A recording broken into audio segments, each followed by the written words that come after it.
అపోస్తలుడైన పౌలు తిమోతికి రాసిన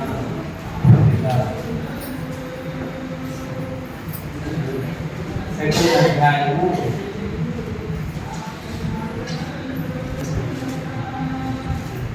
2 తిమోతి 2వ అధ్యాయము 7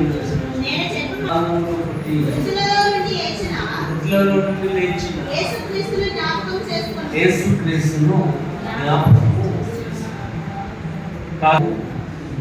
ఇక్కడ నా సువార్త ప్రకారము దావీదు సంతానములో పుట్టి మృతుల నుండి లేచిన యేసు ప్రభువును జ్ఞాపకము మనం ఆలోచన చేసినట్లయితే ఎందుకు జ్ఞాపకం చేసుకోవాలని మాటలు వాడుతుంటారు. జ్ఞాపకం చేసుకోవాలి మాటలు మనము తరచుగా ఎందుకు వాడతాం ఒకసారి మనము ఆలోచన చేసినట్లయితే పిల్లలు ఏదైనా పాటలు అనుకోండి, అభ్యర్థుల సమయంలో మర్చిపోతాడు. వాడు చదివాడు కానీ వాడికి గుర్తు అనేది అది గుర్తు రావాలంటే జ్ఞాపకం అనేది చేసుకోవాలి. అదేవిధంగా ఎగ్జామ్ రాసేటప్పుడు కూడా మనం ఏదైతే చదివామో చదివింది మనకి జ్ఞాపకం ఉంటేనే ఎగ్జామ్ అనేది రాయాలి. అదేవిధంగా ఏ పని చేయాలన్నా ఏ పని ఎలా చేయాలో మనకి జ్ఞాపకం అనేది లేకపోయినట్లయితే ఆ పని మనము చేయలేము. కానీ ఏమి చేసినా ఏ పని చేసినా ఎలా చేసినా జ్ఞాపక శక్తి అనేది ఉండాలి, జ్ఞాపకం అనేది ఉండాలి. ఇక్కడ రాయబడి వచ్చింది నా సువార్త ప్రకారము దావీదు సంతానములో పుట్టి మృతుల నుండి లేచిన యేసుక్రీస్తును జ్ఞాపకం చేసుకోవాలి. మనం జ్ఞాపకం చేసుకోవాలి అనే మాట మనకు అర్థమవుతుంది అనుకుంటే మనం ఎప్పుడంటాం జ్ఞాపకం చేసుకోవాలని ఆ విషయాన్ని మనము మర్చిపోయాము. ఆ విషయం మనకి జ్ఞాపకం లేనప్పుడు అనే మాట జ్ఞాపకం చేసుకోవాలి. మన జ్ఞాపకం అనుకోండి, ఇప్పుడు జ్ఞాపకం చేసుకోవాలని మాట మనము అనడానికి మర్చిపోయినప్పుడే. కానీ ఇప్పుడు ఆయన అంటున్నాడు నా స్వార్థ ప్రకారము యేసుక్రీస్తుని జ్ఞాపకం చేసుకోవాలి అంటే మనం మర్చిపోకూడదు. జ్ఞాపకం చేసుకోవాలి అంటే మర్చిపోకూడదు. ఈ యొక్క పుస్తకము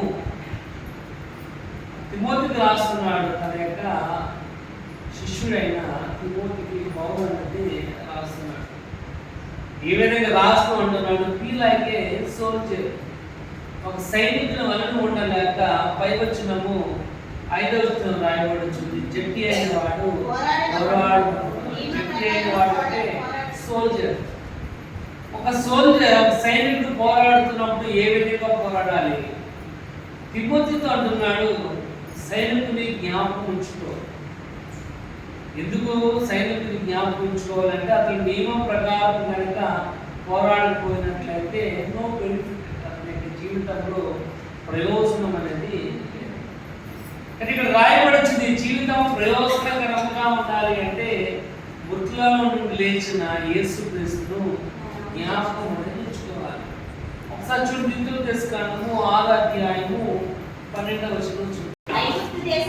ఐగుప్తు దేశము నుండి నిన్ను రప్పించి దాసుల గృహమైన ఐగుప్తులో నుండి నిన్ను రప్పించిన యెహోవాను జ్ఞాపకము చేసుకోవాలి. దాసుల గృహము బానిస వృత్తిలో నుండి నిన్ను బయటకు తీసుకొచ్చిన దేవుడైన యెహోవాను జ్ఞాపకం ఉంచుకోవాలి. ఎందుకు జ్ఞాపకం ఉంచుకోవాలి అంటే అదే పుస్తకంలో చూడండి, 8వ అధ్యాయము 12వ వచనం నుంచి మార్చుదాం. 8వ అధ్యాయము 12. మంచి ఇండ్లు కట్టించుకుని వాటిలో నివసింపగా పశువులు నీ గొర్రె మేకలు నీకు వెండి బంగారము విస్తరించి నీకు కలిగిన నీ వర్ధిల్లినప్పుడు 16వ వచనం మేలు చేయవలనని నిన్ను అనచుటకును శోధించుటకును నీ పితరులు ఎరుగని మన్నాలతో నేను నిన్ను ఇక్కడ 8వ అధ్యాయం నుంచి రాయబడుచున్న మాటలు శ్రమలు వచ్చినప్పుడు, శోధనలు వచ్చినప్పుడు, కష్టం వచ్చినప్పుడు, సంతోషం వచ్చినప్పుడు నేను సహాయం చేసిన వాడుతున్నాను. ఫైనల్గా చెప్పే మాట ఏంటంటే నిన్ను చూడండి, ఇక్కడ నీకు మేలు కలుగుతుంది. 16వ వచనంలో తుదకు నీకు మేలు చేయవల్లనే నీకు అన్ని కూడా చేశాను. నీ యొక్క జీవితంలో దాసుల గృహంలో రప్పించాను. భయంకరమైన ఎర్ర సముద్రం దగ్గర నుంచి నేను రప్పించాను. ఆహారం లేని పరిస్థితుల నుంచి నేను రప్పించాను. ఆఖరికి యావత్తు తిన ఆహారాన్ని నేను నీకు ఇచ్చాను. ఇవన్నీ చేయగల కారణం ఏంటంటే నీకు మేలు కలుగుతుంది. నీకు మేలు కలిగేటట్టే సమస్తం కూడా ఆయన చేస్తున్నాడు కనుక రిమెంబర్ జీసస్ క్రైస్ట్, యేసు క్రీస్తును జ్ఞాపకం చేసుకోవాలి. కనుక ఆయన అంటున్న మాట ఆయనను జ్ఞాపకం చేసుకోవాలి. కాబట్టి ఎందుకు మనం ఆయన జ్ఞాపకం చేసుకోవాల్సిన వారు ఉన్నాం? చూడండి, రోమియోల రాసిన పత్రిక 16వ అధ్యాయం 25వ వచనం చూద్దాం. ప్రత్యక్షపరచబడిన మర్మము నిత్య దేవుని ఆజ్ఞ ప్రకారము ప్రవక్తల లేఖనముల ద్వారా ఇక్కడ రాయబడుతుంది. సమస్తమైన అన్యజనులు విశ్వాసమునకు విధేయులుగా ఉండాలి. విశ్వాసమునకు విధేయులు, విశ్వాసమునకు లోబడిన వారు ఉండాలి. కనుక అనాది నుండి ఉన్న మర్మం ఇప్పుడు బయలుపరచబడింది, ప్రత్యక్షపరచబడింది. కనుక రిమెంబర్ జీసస్ క్రైస్ట్.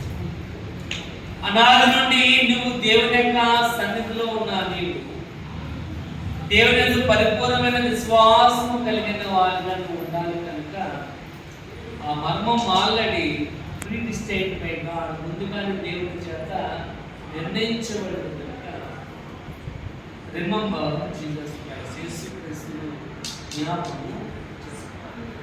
ఇక్కడ యేసుక్రీస్తుని ఎందుకు మనం జ్ఞాపకం చేసుకోవాలని నేర్చుకుని ఇక్కడ రాయబడుతుంది. మీరు విశ్వాసములకు విధేయులుగా ఉండుటకు, విశ్వాసములకు లోబడిన వారు ఉండాలి.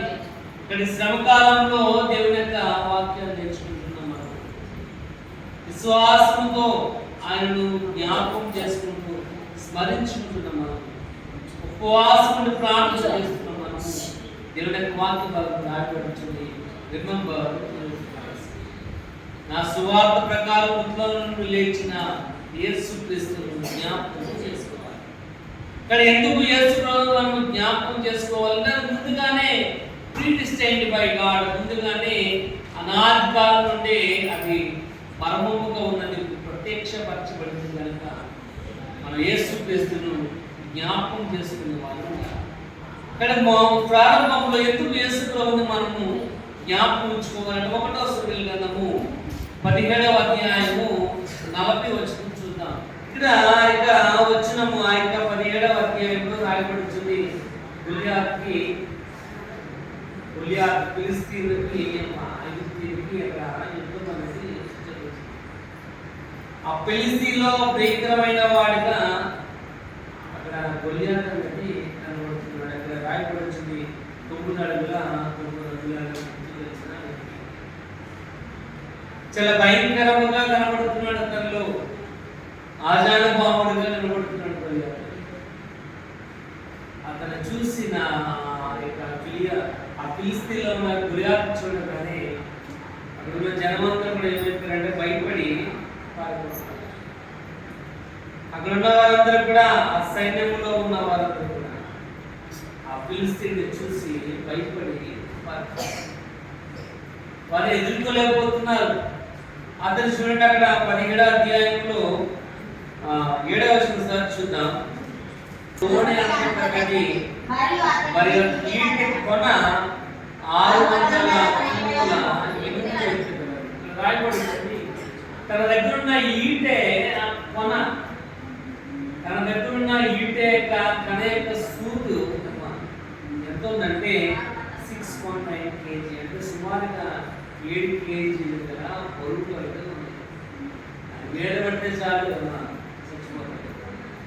అలాంటి బలాఢ్యుడైన అతడు ఆ యొక్క సైన్యమును ఎదుర్కొస్తున్నాడు. ఇజ్రాయేల్ జనాంగం కూడా భయపడిపోతున్నారు. కానీ ఇక్కడ ఆ వచనంలో రాయబడుతుంది, సౌలు అంటున్నాడు దావీదును చూసి, ఇదిగో నువ్వు అతని జయించులో వెళ్తున్నావు కనుక నువ్వు నా బట్టలు వేసుకో, నా కవచం తీసుకో, నా యొక్క కత్తి తీసుకో, దాలు తీసుకో. అవన్నీ కూడా దావీదు కలిగించాడు. కానీ దావీదు వాటిని మోయలేని స్థితిలో ఉన్నాడు.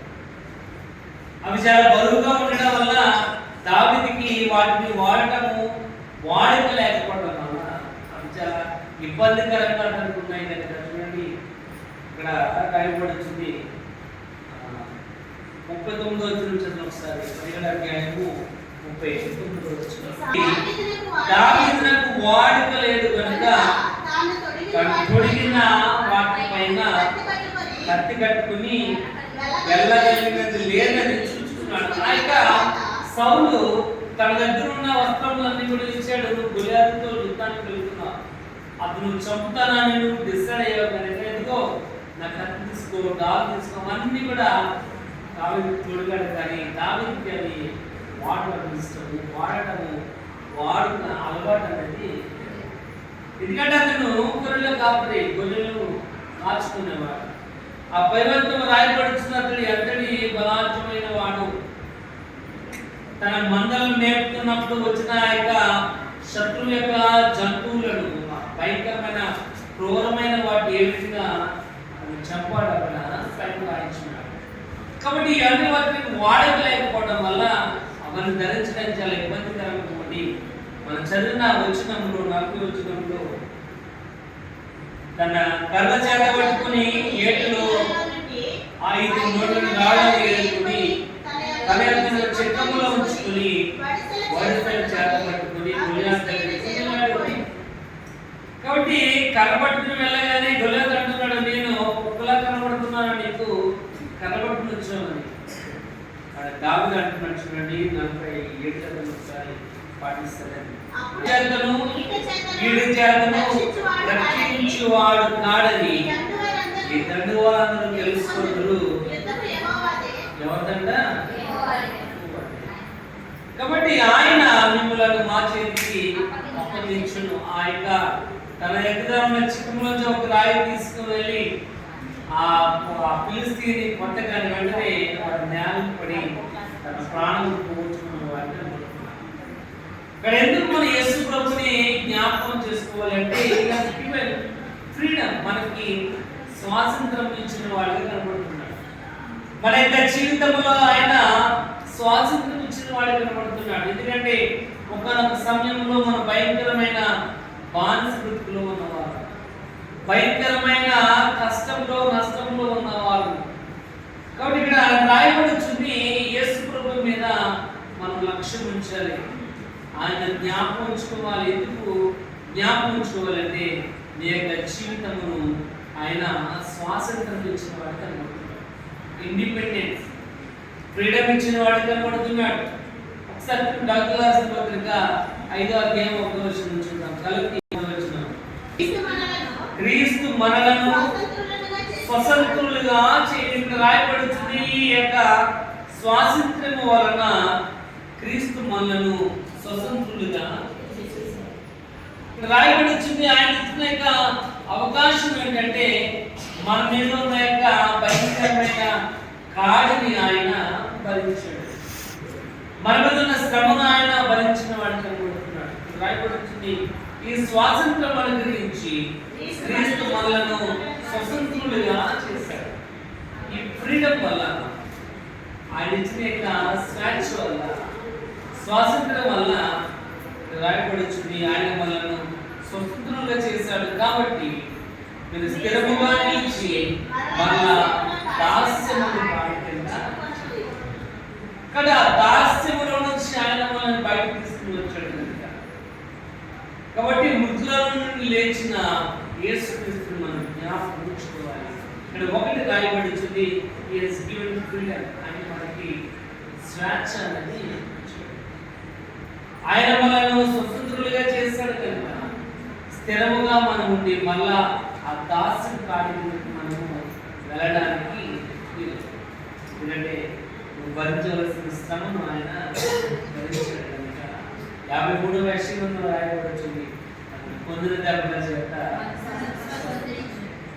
అంటే బుచ్చు కత్తిరించు గొర్రె ఏ విధంగా మౌనంగా ఉంటుందో ఆ విధంగా ఈ విధంగా ఆయన మౌనంగా ఉండడం ఎందుకంటే ఫ్రీడమ్ ఇచ్చాడు, ఇప్పుడు స్వాతంత్రం ఇచ్చాడు. ఇక్కడ రాయబడుతుంది ఆయన మనల్ని స్వతంత్రంగా చేశాడు కనుక యేసుక్రీస్తు మనం జ్ఞాపకం ఉంచుకోవాలి. రెండోది మనం చూద్దాం లూకాసు సువార్త 7వ అధ్యాయము అంటే లూకాసు సువార్త 7వ అధ్యాయము 12వ వచనం చూద్దాం. ఆ ఊరి గౌని వద్దకు వచ్చినప్పుడు చనిపోయిన వాడు వెలుపలికి మోసుకొని పోతుండెను. అతని తల్లికి అతడొక్కడే కుమారుడు, ఆమె విధవరాలు. ఆ ఊరి జనులు అనేక ఆమెతో ఇక్కడ రాయబడుచుంది. నాయన ఊరిలో జరిగిన సన్నివేశం అక్కడ ఆయన రాస్తున్నాడు. ఒకటి ఎందుకు యేసుక్రీస్తు ఎందుకు మనము జ్ఞాపకం ఉంచుకోవాలంటే ఫ్రీడమ్, ఆయన మనకు స్వాతంత్రం ఇచ్చిన వాడుగా ఉన్నాడు. రెండోది యేసు ప్రభువుని ఎందుకు మనం జ్ఞాపకం ఉంచుకోవాలంటే he is the answer for your prayer. నీ ప్రార్థనకు ఆయన జవాబుదారిగా ఉన్నాడు. నీ ప్రార్థనకు ఆయన జవాబు.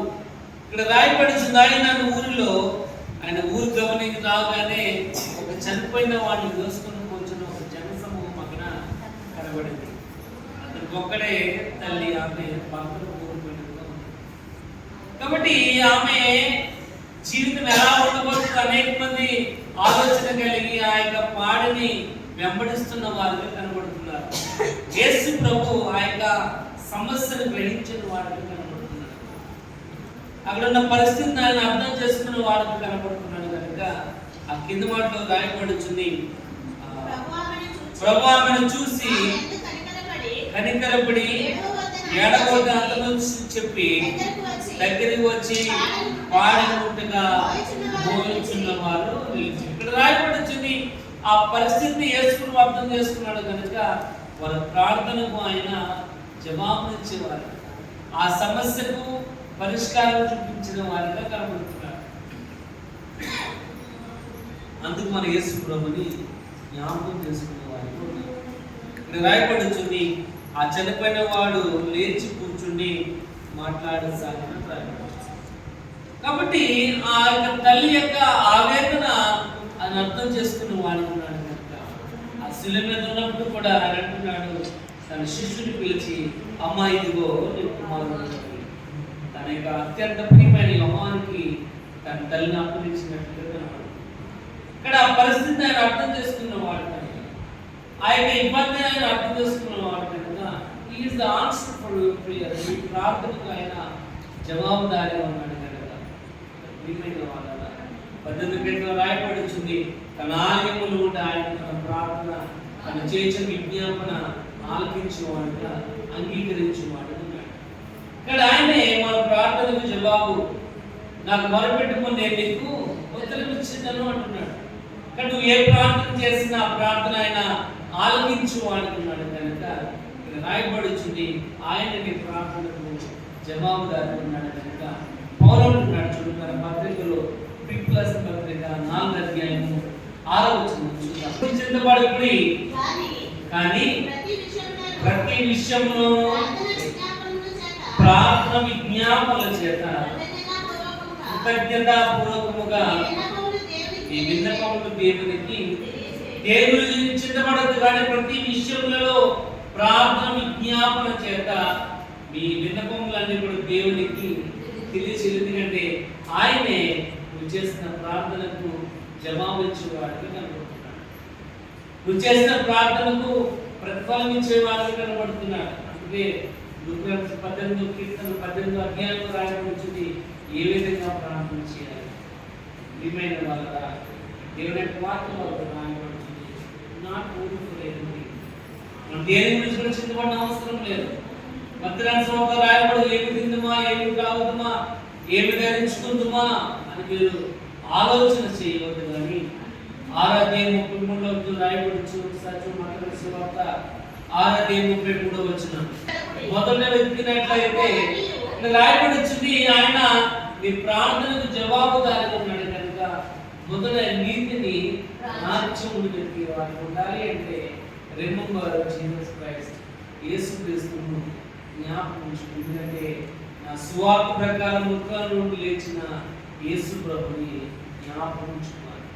ఆయన నీ కోసం తన ప్రాణం అప్పగించి మరణంను జయించి ఆయన తిరిగి లేచి ఉన్నాడు కనుక దేవుని వాక్యం రాయబడుతుంది, రిమెంబర్ జీసస్ క్రైస్ట్, యేసుక్రీస్తుని జ్ఞాపకం అనేది ఉంచుకోవాలి.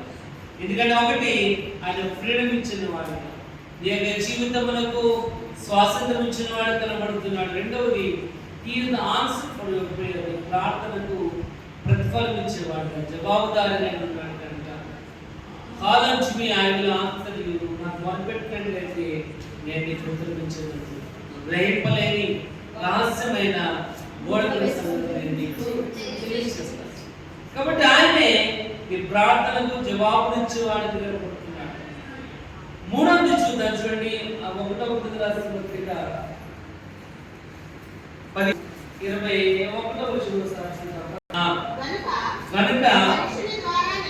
కనుక మనుషుని ద్వారానే మృతుల పునరుద్ధానం కూడా.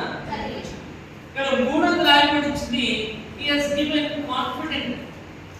మనము దేవుని సన్నిధిలో ఉండడానికి దృఢమైన నమ్మకాన్ని కలిగించిన వాడికి కనబడుతున్నాడు. ఏంటి దృఢమైన నమ్మకం అంటే, చనిపోయిన తర్వాత మనం ఆలోచన చేస్తుంటాం, నేను ఏమైపోతాను. మనకు యొక్క ఆలోచన ఏంటంటే, నేను చనిపోయి మళ్ళా నేను మనిషిలాగా వస్తానంటవా? చనిపోయిన వాడు ఏ విధంగా ఉంటాడు, ఏ విధంగా మళ్ళా కనబడతాడు మనకి అని ఆలోచన కలిగిన వారు ఉంటారు. కానీ ఆయన వారు రాయబడుతుంది, ఆయన మరణం జయించి అని తిరిగి. కానీ నువ్వు కూడా మరణం జయించి తిరిగి లేస్తావనే కాన్ఫిడెంట్ ఆయన మనకి ఇచ్చాడు.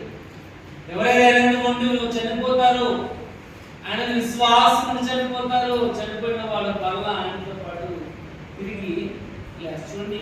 1వ దశలో రాసిన పత్రిక చూద్దాం. 1వ దశలో రాసిన పత్రిక 4వ అధ్యాయం. ఆ మీదట సజీవులమై నిలుచున్న మనము వారితో కూడా ఏకముగా ప్రభువుని ఎదుర్కొంటకు ఆకాశ మండలము. ఇలా ఎవరైతే ఇంకా బతుకుంటారో, సజీవులమై నిలుచున్న మనము ఆయనతో పాటు మేఘము మీద ఆయన దగ్గరికి అన్ని కలుసుకోవడానికి మనం వెళ్ళిపోతాం. అంటే యోహాను 14:14 రాయబడింది, నా తండ్రి అనేకమైన నివాస స్థలం కలదు, లేనట్లయితే మీకు చెప్తాను. కానీ అక్కడ మీ ఉన్నవి కనుక నేను మళ్ళా వచ్చి నేను స్థలంలో నిగుండలాగా నేను అక్కడికి తీసుకుంటాను. ఇక్కడ కాన్ఫిడెంట్ ఆయన వారికి ఇచ్చాడు కనుక మనం చనిపోయిన ప్రభు వారిని బ్రతికినను ప్రభు వారుగా ఉండాలి. కాబట్టి ఉండాలి అంటే రిమెంబర్ జీసస్ క్రైస్ట్, యేసు ప్రభువుని మనము జ్ఞాపకం ఉంచుకోవాలి. ఎందుకు జ్ఞాపకం ఉంచుకోవాలంటే మనుషుల ద్వారా మరణం వచ్చిన కనుక మనుషుల ద్వారానే మృతుల పునరుద్ధానం నుండి.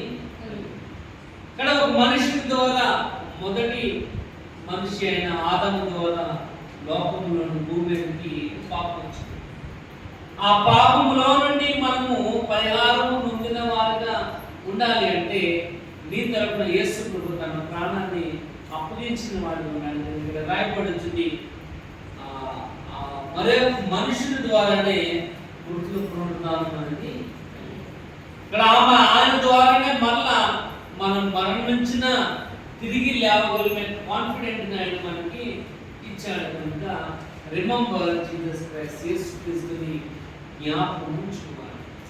ఎందుకంటే ఆయన ఇచ్చిన మనకు కాన్ఫిడెంట్, మనకు నమ్మకం ఇచ్చాడు. ఎందుకంటే అదేంటంటే మనం చనిపోయినాను ప్రభువు వారముగా ఉన్నాం. అందుకే 1వ దశలో రాసిన పత్రిక 4వ అధ్యాయము 16వ రాయబడి వచ్చింది, నిరీక్షణ లేని వలె వారిని మీరు. నిరీక్షణ లేని ఇతరులే మనకు ఉండదు. మనకున్న యొక్క నిరీక్షణ ఏంటంటే మనం చనిపోయినను మరలా ప్రభుత్వ పాటు మనము లేవగలము. ఒకవేళ చనిపోకుండా బ్రతుకున్నట్లయితే ఆకాశ మండలంలోనికి మేఘం మీద మనం అనేది ఆయన కలుసుకోవడానికి మనము వెళ్తామని కాన్ఫిడెంట్ ఆయన మనకి ఇచ్చాడు కనుక మనము రిమెంబర్ జీసస్ క్రైస్ట్, యేసుక్రీస్తు మనము జ్ఞాపకం అనేది ఉంచుకోవాలి. చూడండి, అదే యొక్క పుస్తకము 4వ ఒకసారి చూద్దాం. 4వ అధ్యాయం 20 చూద్దాం. మొదటి కొరింథీ 4వ అధ్యాయం 20. దేవుడి రాజ్యము మాట జస్ట్ ఏదో ఒక సరదాగా అనుకునే మాట మాత్రం కాదు. మనం ఆయనతో పాటు ఉంటాం అనేది ఒక జస్ట్ ఒక పదం కాదు. మనం కూడా చాలా మాటలు సలహాలు ఇస్తూ ఉంటాం. నీకెందుకు రేపొద్దు నేను వస్తాను అంటాం. తెల్లారిగానే మన పని పిచ్చవాళ్ళలో ఉంటారమ్మా. పిచ్చవాళ్ళు ముగ్గురు ఉంటున్నారు. నాకు నువ్వు తీసుకెళ్తావా నేను తీసుకెళ్ళా హాస్పిటల్? ఆమె నువ్వు తీసుకెళ్తావా నేను తీసుకెళ్ళా? బండి మీద తీసుకెళ్తారంటే బండి మీద తీసుకెళ్ళలేదు. నా ఆటో వేసుకెళ్ళు. ఇప్పుడు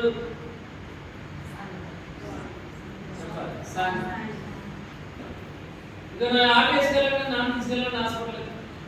ఎక్సర్సైజ్ చేయించండి, ఎలాగో చూడండి, ఎక్సర్సైజ్ చేయించండి అని మాట్లాడుకుంటాను. ఆడేమో స్పేర్ పట్టుకుని ఆడు పురుగులు పడతాడు. మళ్ళీ అంతా పొద్దునంతా మావాలి. మళ్ళీ రాత్రి ఎదురు తీసుకెళ్తాడు. అది అలాగా చెప్తున్నాం.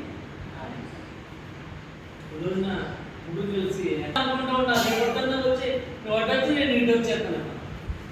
తెల్లారిగా ఉడికి ఎవరి పని ఎవరు బిజీ ఎవరు షెడ్యూల్ ఇక్కడ రాయకూడదు. జస్ట్ ఆయన చెప్పింది మాట దేవుడి కలుగులో అంటున్నాడు. దేవుని రాజ్యము మాటలతో కాదు కానీ శక్తితో. మాట ఇచ్చిన వాడు నెరవేర్చేవాడు కాన్ఫిడెంట్. మనము తప్పనిసరిగా దృఢమైన సంకల్పాన్ని ఆయన మనకి కలిగించి ఉన్నాడు కనుక రిమెంబర్ జీసస్ క్రైస్ట్, యేసుక్రీస్తు మనము జ్ఞాపకం ఉంచుకోవాలి. యేసు మన జ్ఞాపకం ఉంచుకున్నట్లయితేనే, ఆయన కనుక మన జ్ఞాపకం లేకపోయినట్లయితే మనం స్వాతంత్రాన్ని పొందుకోలేము. ఇక్కడ రాయబడి వచ్చింది, మనం యేసులో కనుక జ్ఞాపకం ఉంచుకోపోయినట్లయితే మన ప్రార్థన ప్రతిఫలం అనేది దొరకదు. యేసులో జ్ఞాపకం ఉంచుకోపోయినట్లయితే ఇది ఒక కాన్ఫిడెంట్ మన మనతో పాటు యొక్క దృఢమైన సంకల్పాన్ని మనము పొందుకోలేదు. కాబట్టి పౌలు చెప్తున్నట్లుగా ఆయన మరణం జయించి తిరిగి లేచున్నాడు నీకోసం. కాబట్టి నీ హృదయములను కలవరపడని దేవుని వాక్య భాగం చెప్తున్నట్లుగా యేసు ప్రభుని నీ యొక్క జీవితంలో జ్ఞాపకం ఉంచుకుంది. ఈ శ్రమకాలంలో దేవుని యొక్క వాక్యాన్ని ఉపవాసం నుండి ప్రార్థన చేస్తున్నాడు. అనుక్షణము యేసు ప్రభుని జ్ఞాపకం ఉంచుకున్నట్లయితే రాయబడుచున్నట్లుగా ఈ ప్రార్థన కానీ తప్పకుండా ప్రతిఫలం ఇచ్చేవాడుగా జవాబుదారీ ఉన్నాడు కనుక అటువంటి ఆధిక్యత